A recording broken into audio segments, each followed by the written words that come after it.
સર્વ વૈષ્ણવોને જય શ્રી કૃષ્ણ. પ્રભુ નંદ કુમારો મે સ્વામીની વૃષભાનુજા કૃતાર્થોહમ કૃતાર્થોહમ કૃતાર્થોહમ ન સંશયઃ. ગોકુળના નંદબાવાના કુમાર શ્રી કૃષ્ણ મારા સ્વામી છે અને બરસાનાના વૃષભાનજીના પુત્રી શ્રી રાધિકાજી મારા સ્વામીની છે. તેથી જ હું કૃતાર્થ છું, કૃતાર્થ છું, કૃતાર્થ છું. તેમાં કોઈ સંશય કે શંકા નથી. અગાઉ આપણે જોયું કે પ્રભુ શ્રી યમુનાજી અને શ્રી રાધાજી સાથે સંદેશાની આપ-લે કેવી રીતે કરતા હતા, અને એ જોઈને દેવર્ષિ નારદજી ને એક કાવ્ય પંક્તિઓ યાદ આવી ગઈ, જે આપણે જોઈ. એ પછી થોડી ક્ષણો બાદ પરમાત્મા હવે પૂર્વવત સ્થિતિમાં આવી ગયા અને સહેજ ખસીને પાષાણ શિલા ઉપર નિયત સ્થાને બેસી ગયા અને તેમણે શ્રી નારદજીને સંબોધીને કહેવા લાગ્યા, હે ભક્ત શિરોમણી નારદ.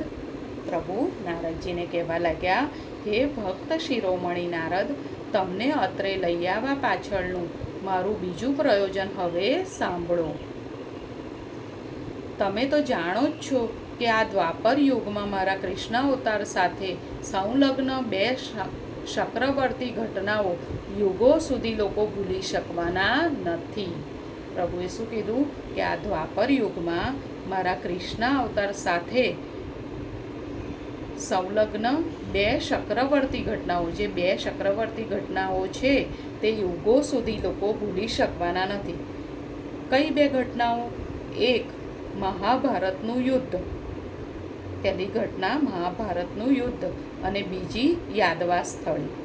આ બંને શબ્દો જન સમુદાયમાં એટલી હદ સુધી રૂઢ થઈ જવાના છે કે આગામી કળયુગમાં કોઈ પણ બે પક્ષો વચ્ચે થનાર ભયંકર વિશ્વયુદ્ધને લોકો મહાભારતના યુદ્ધ સાથે સરખાવશે, અને ભાઈ ભાઈ વચ્ચે કુસંપથી થનાર અંદરની લડાઈયુક્ત કતલને લોકો યાદવા સ્થળી નામે ઓળખશે.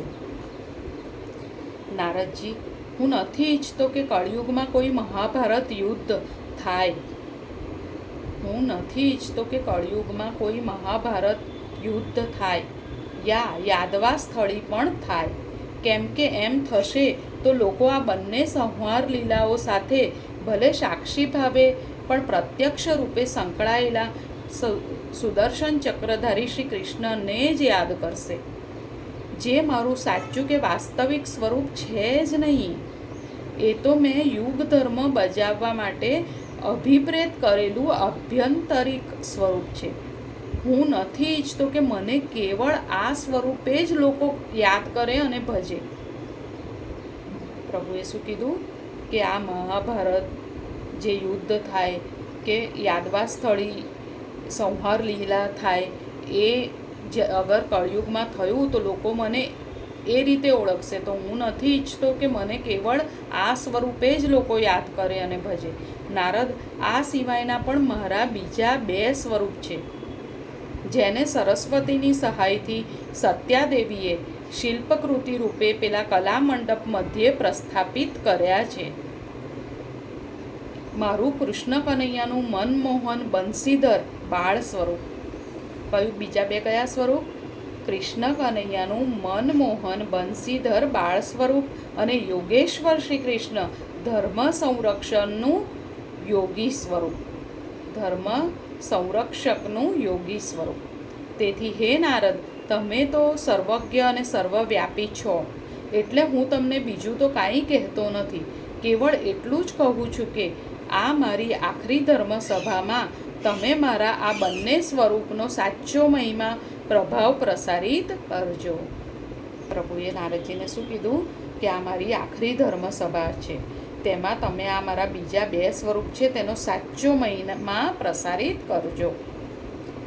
બાળપણમાં મેં કરેલી વ્રજલીલાઓ પાછળના આધ્યાત્મિક રહસ્યો સ્ફુટ કરતાં કરતાં તમે શ્રી રાધાજીની અવતાર લીલા ઉપર સવિશેષ પ્રકાશ પાડજો અને વાસ્તવમાં અમે બંને કોણ છે અને અમારી વચ્ચેનો આધ્યાત્મિક, આધિભૌતિક અને અલૌકિક સંબંધ કેટલો સનાતન અને સર્વકાલીન છે તેની પણ તમે સર્વને જાણ કરજો, એવું પ્રભુએ નારદજીને કહ્યું. તેની સાથે સાથે મેં કેવળ વિનાશાય જ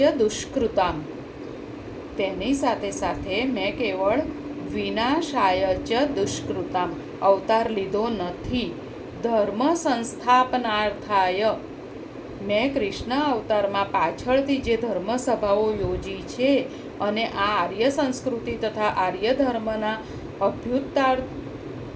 અભ્યુત્થાનાર્થે જે કાંઈ કર્યું છે તે પણ તમે આ ધર્મસભામાં સૌને કહેજો. મારી પ્રશંસા કરવા ખાતર હરગીજ નહીં. પ્રભુ કહે છે મારી પ્રશંસા કરવા માટે હું નથી કહેતો, પરંતુ કળિયુગના લોકો મારા અવતાર કાર્યનું સીમિત મૂલ્યાંકન ના કરે અને શ્રી રાધા સાથેના મારા દ્વાપર યુગના આ જન્મ પવિત્ર સંબંધને પોતાના ત્રાજવે ના તોલે.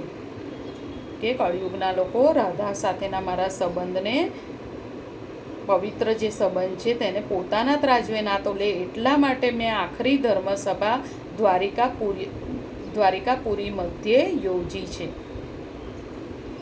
દેવર્ષિ, તમે તો એ પણ જાણો છો કે હવે નજીકના ભવિષ્યમાં યાદવા સ્થળી થવાની જ છે અને યાદવ કુળની સાથે આ સુવર્ણ નગરી દ્વારિકાનો પણ સર્વનાશ થઈ જવાનો છે. ત્યારે માનવ દેહધારી યાદવો અને હું તો માટીમાં મળી જઈશું. પ્રભુ શું કહે છે?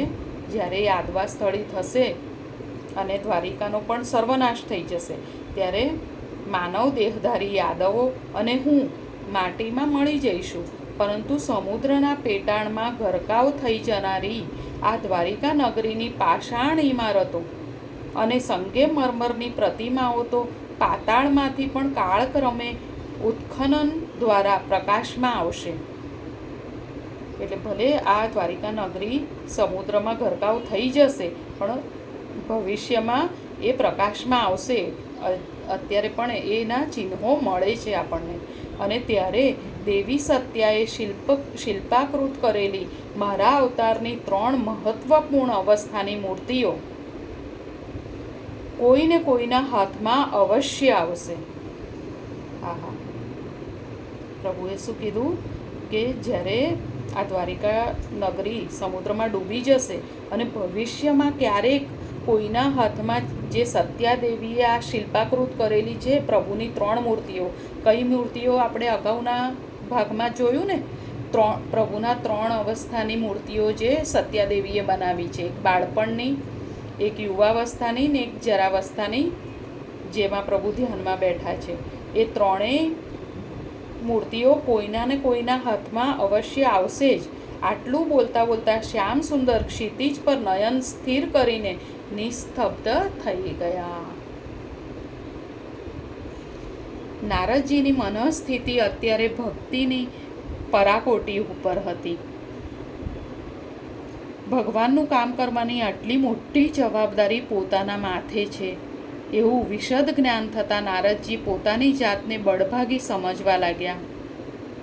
હવે તેમને ભગવાનની છેલ્લી વાસ્તવિક વાત સાંભળ્યા પછી એમ લાગ્યું કે કલા મંડપમાં ઊભા કરવામાં આવેલ ચોતરા પાછળનું જે ગોપિત રહસ્ય છે તે કહી દેવા માટેની ખૂબ સાનુકૂળ પરિસ્થિતિનું આપોઆપ સર્જન થઈ ગયું છે. તેથી યાદવેન્દ્ર જેવા કાંઈક સ્વસ્થ થયા કે તરત જ પ્રભુનો ચરણ સ્પર્શ કરીને વીણાપાણી બોલ્યા. આજે પ્રભુ સાથેની વાત થઈ એટલે નારદજીને એમ થયું કે આ મોટી ભગવાનનું છેલ્લું કામ કરવાની મોટી જવાબદારી મારા ઉપર છે. પછી નારદજીને લાગ્યું કે પેલો ખાલી ચોતરો જે શેના માટે બનાવ્યો છે, નારદજીએ પ્રભુને કહ્યું હતું કે હું તમને રાત્રે કહીશ, એટલે એ કહેવા માટેનું આ બરાબર સમય છે. એટલે જ્યારે પ્રભુ સ્વસ્થ થયા એટલે પ્રભુનો ચરણ સ્પર્શ કરીને નારદજી બોલ્યા, પ્રભુ આપ નિશ્ચિંત રહો, આપની ઈચ્છા અનુસાર જ બધું થશે. અને મારી ભક્તિની આણ આપીને હું કહું છું કે આપે અત્યારે મને આપની જે શુભ કામના અને અંતરેચ્છા કહી છે તેને ફળીભૂત કરવા હું કોઈ કસર બાકી નહીં રાખું સ્વામી. હવે છેલ્લે મારી એક વિનંતી આપ સાંભળી લો પ્રભુ. આપે કલા મંડપમાં પેલા ખાલી ચોતરા અંગે જે પૃચ્છા કરેલી તે અંગે મને ચોખવટ કરી લેવા દો. આપની 8 રાણીઓની સાચા હૃદયની લાગણી અને માંગણીને માન આપીને મેં અને ઉદ્ધવજીએ આપના કલાધિષ્ઠાત્રી દેવી સત્યારાણી સમક્ષ અમે પૂર્વે નિરખેલા આપના અને શ્રી રાધાજીના શ્રી રાધા માધવ યુગલ સ્વરૂપનું નખશીખ વર્ણન કર્યું. અને અમારા શાબ્દિક વર્ણન ઉપરથી કલાદેવી સત્યારાણીએ પ્રથમ તેને એક ફલક પર રેખાંકિત કર્યા બાદ પૂર્ણ જહેમત લઈને એક એવું રંગીન ચિત્રાંકન તૈયાર કર્યું છે કે અમે સૌ તે નિરખીને રોમાંચિત થઈ ગયા. આમાં કહી રહ્યા છે કે એ ખાલી ચોતરો રાખ્યો છે, શેના માટે રાખ્યો છે કે જે નારદજીએ પ્રભુ અને શ્રી રાધાજીના જે દર્શન કર્યા હતા એ દર્શન અને પ્રભુની 8 રાણીઓનું સાચા હૃદયની લાગણી અને માંગણી હતી કે એ દર્શન અમને પણ કરવા છે. એટલે ઉદ્ધવજીએ આપના કલાધિષ્ઠાત્રી દેવી સત્યારાણીને અમે પૂર્વે નિરખેલા આપના અને શ્રી રાધાજીના શ્રી રાધા માધવ યુગલ સ્વરૂપ એમનું વર્ણન કર્યું કે કેવું સ્વરૂપ છે. અને એ સ્વરૂપ સત્યારાણીએ દોર્યું અને એટલું સુંદર ચિત્રાંકન કર્યું કે અમે સૌ નિરખીને રોમાંચિત થઈ ગયા. પછી રાણી સત્યાભામાએ સૂચન કર્યું કે ફલક ઉપર દોરેલું આ અદ્ભુત ચિત્ર તો કાળક્રમે લુપ્ત થઈ જશે. સત્યારાણીએ શું કીધું, આ તો મેં ચિત્ર દોર્યું છે પછી ક્યાંય લુપ્ત થઈ જશે, કોઈને મળશે નહીં. તો આ યુગલ સ્વરૂપની ઝાંખી કળિયુગના લોકો માટે કેવળ કલ્પનાનો વિષય બની જશે. આ યુગલ સ્વરૂપનું ચિત્રાંકન સદા અમર રહે તે માટે તો તેનું શિલ્પાંકન થવું જ જોઈએ. એટલે આ જે પેપરમાં દોર્યું છે તો જતું રહેશે અને કળિયુગના લોકોને એના દર્શન કરવા હશે તો ખાલી એમને વિચારવું પડશે કે આવું હશે, યુગલ સ્વરૂપ કેવું હશે, એ ખાલી કલ્પના જ કરવી પડશે. પણ એના કરતાં આપણે એનું શિલ્પાંકન કરીએ, એની જો અગર મૂર્તિ બનાવીએ તો એ અમર થઈ જાય એમ. પરંતુ આપની અનુમતિ વિના આવું સાહસ કેવી રીતે કરી શકીએ અમે? એટલે પેલો ખાલી ચોતરો તૈયાર રાખ્યો છે કે જો અગર આપ અનુમતિ આપો તો દેવી સત્યાએ બીડું ઝડપ્યું છે કે તેઓ કેવળ 7 જ દિવસમાં પોતાના દૈવી શક્તિથી આપના યુગલ સ્વરૂપની મૂર્તિ કંડારવા સમર્થ છે. એટલે અગર તમે હા પાડો, તમે પરમિશન આપો તો જે ચિત્ર અમારા કહેવાથી સત્યારાણીએ દોર્યું છે પેપરમાં એ ચિત્રની અમે મૂર્તિ બનાવીએ અને એ ચોતરા ઉપર રાખીએ. અને જો તમે હા પાડો તો કેવળ 7 જ દિવસમાં સત્યારાણી એવી મૂર્તિ કરશે. અને જો તેમ થઈ શકે તો નવગ્રહ શાંતિ યજ્ઞની પૂર્ણાહુતિ પ્રસંગે અમારી ઈચ્છા આપની એ મૂર્તિ એ ચોતરા ઉપર પધરાવીને એનું કોઈના વરદ હસ્તે અનાવરણ કરવાની પણ છે. અને જ્યારે નવગ્રહ શાંતિ યજ્ઞ પૂર્ણ થશે ત્યારે અમે ચોતરા ઉપર એ મૂર્તિ પધરાવીને અને કોઈના વરદ હસ્તે, કોઈના હાથે તેનું અનાવરણ કરવાની પણ ઈચ્છા છે. શ્યામ સુંદર તો આટલું સાંભળીને ઊભા થઈ ગયા અને બોલી ઉઠ્યા, ફલક પર દોરેલું એ ચિત્ર ક્યાં છે? નારદ કહે, સત્યારાણીના મહેલ પર છે. અને તરત જ પાષાણ શિલા ઉપરથી નીચે ઉતરતા શ્રી કૃષ્ણે કહી દીધું, મારે અત્યારે જ એ ચિત્ર જોવું પડશે. મને જો એ ગમશે તો હું તેને શિલ્પાકૃત કરવાની સંમતિ અવશ્ય આપીશ. પ્રભુ એકદમ ઉત્સાહમાં આવી ગયા અને એમણે કીધું મારે અત્યારે જ એ ચિત્ર જોવું છે અને મને ગમશે તો હું એને શિલ્પાકૃત કરવાની સંમતિ આપીશ. અને ઝડપભેર ભગવાન સાથે ભક્ત નારદ ચાલતા રથ જ્યાં ઊભો રાખ્યો હતો તે સ્થળે આવી પહોંચ્યા.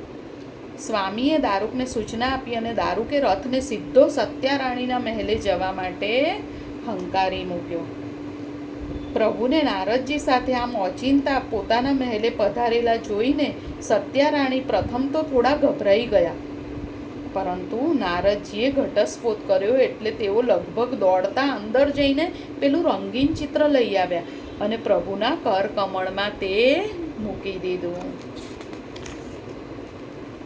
પોતાના અને શ્રી રાધારાણીના યુગલ સ્વરૂપનું આટલું સુંદર અને ભાવવાહી ચિત્રાંકન જોઈને શ્રી રાધા વલ્લભ તો પ્રેમ વિભોર થઈ ગયા. સત્યારાણીને પહેલાં તો સત્યારાણી ગભરાઈ ગયા, લોકો દોડતા કેમ આવ્યા. પછી નારદજીએ કહ્યું એટલે સત્યારાણી દોડતા અંદર ગયા અને જે ચિત્ર બનાવ્યું હતું એમણે એ લાવીને પ્રભુના હાથમાં, પ્રભુના કરકમળમાં રાખી દીધું. અને પ્રભુ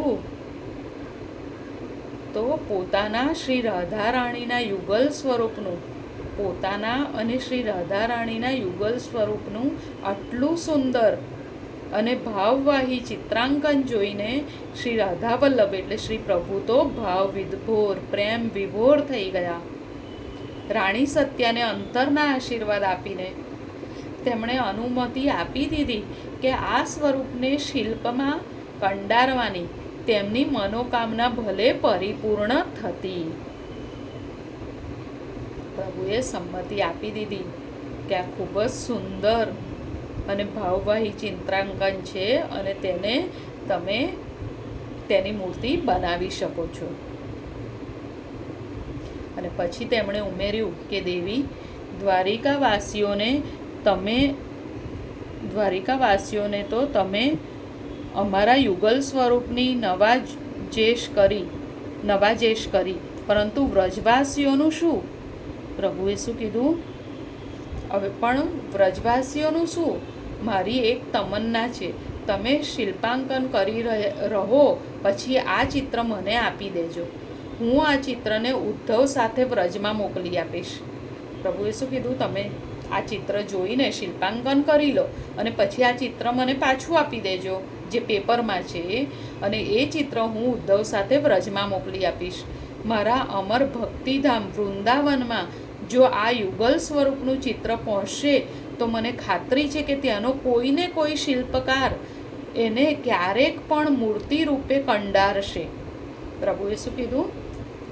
આ મૂર્તિ બની જાય પછી આ પેપર ઉપર જે ચિત્ર છે મને આપજો, તે એ હું વૃંદાવન મોકલી દઈશ. અને મને ખાતરી છે કે આ ચિત્ર જોઈને વ્રજનો કોઈને કોઈ શિલ્પકાર ક્યારેક તો એને મૂર્તિ રૂપે કંડારશે જ, અને કોઈ એવા સ્થળે મૂર્તિ પ્રસ્થાપિત કરશે કે સેંકડો વર્ષો સુધી વૃંદાવનની યાત્રાએ જનાર મારા ભાવિક ભક્તો મારા આ સ્વરૂપનું પણ ભક્તિભાવથી દર્શન કરી શકશે. આટલું કહીને સત્યારાણીનો આદર સત્કાર સ્વીકારી પ્રભુ નારદજી સાથે કૃષ્ણ ભવન ઉપર આવ્યા. ત્યારે રાત્રિનો પ્રથમ પ્રહર પૂરો થયાની આલબેલ સંભળાઈ. પછી તો બીજા દિવસના બ્રહ્મ મુહૂર્તથી પ્રારંભાયેલો નવગ્રહ શાંતિ યજ્ઞ 9 દિવસ અને 9 રાત સુધી અખંડ અને અવિરત ચાલ્યો, અને હજારો નર નારીઓએ તથા આમંત્રિત મહાનુભાવોએ ન કેવળ યજ્ઞવિધિ જ નિહાળી, બલકે રાજ્યના મહેમાન તરીકે 9 દિવસ સુધી ભોજનાનંદ અને સાથે સાથે રંગમંડપ મધ્યે ચાલતો ભજનાનંદ પણ માણ્યો. એ પછી પ્રભુને નારદજી કૃષ્ણ ભવન ઉપર આવ્યા અને બીજા દિવસથી તો નવગ્રહ શાંતિ યજ્ઞ ચાલુ થવાનો હતો બ્રહ્મ મુહૂર્તથી, એટલે એ પછીના 9 દિવસ તો નવગ્રહ શાંતિ યજ્ઞમાં ગુજરી ગયા. અને એ 9 દિવસ સુધી ભોજનાનંદ અને ભજનાનંદ એ બંને આનંદ સર્વેએ માણ્યો. સૂર્યોદયથી સૂર્યાસ્ત સુધીના સમયગાળા દરમિયાન કેવળ દ્વારિકાની જ નહીં, સમસ્ત યાદવ સામ્રાજ્યની વિશાળ માનવ મેદનીએ કલા મંડપમાં પ્રદર્શિત થયેલું શ્રી કૃષ્ણ જીવન દર્શનનું પ્રદર્શન અત્યંત રસપૂર્વક અને ભક્તિભાવપૂર્વક નિહાળ્યું.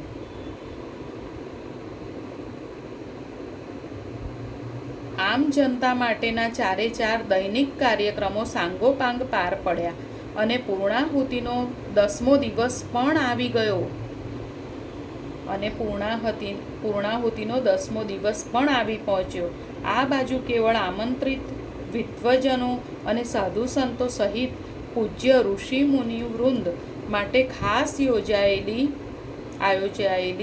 રાત્રિ ધર્મસભા, જે અમુક લોકો માટે જ જે રાત્રિ ધર્મસભા રાખી હતી, એ રાત્રિ ધર્મસભા કલા મંડપ મધ્યે ઊભી કરાયેલ વ્યાસપીઠ ઉપરથી અપૂર્વ ઉત્સાહ અને પૂર્ણ આદર સન્માન સહિત આરંભાઈ. જેનું પ્રથમ રાત્રિએ ઉદ્ઘાટન પ્રવચન કરતા ભગવાન દ્વારકાધીશે સૌનું સ્વાગત કરીને આ ધર્મસભાનો હેતુ અને એના દૂરગામી પરિણામો સુસ્પષ્ટ કર્યા. અત્યંત ઉચ્ચ કોટીનો સુશિક્ષિત અને ધર્મનિષ્ઠ આ શ્રોતાગણ હતો અને પ્રત્યેક મહાનુભાવને આંતરિક પ્રતીતિ થઈ ચૂકી હતી કે આપણી વચ્ચે બિરાજેલા દ્વારકાધીશ શ્રી કૃષ્ણ કોઈ સામાન્ય નર પુંગવ કે મહારાજાધિરાજ નથી.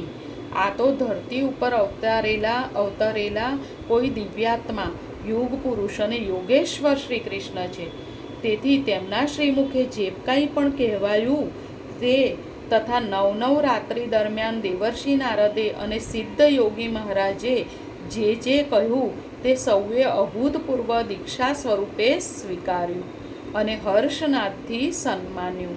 ખાસ કરીને સિદ્ધ યોગી મહારાજશ્રીએ અભિવ્યક્ત કરેલું આ રહસ્ય તો સૌના હૃદયને સ્પર્શી ગયું. એ કયું રહસ્ય છે એ આપણે આવતા વખતે જોઈશું. આજે સૌને જય શ્રી કૃષ્ણ. રાધે રાધે.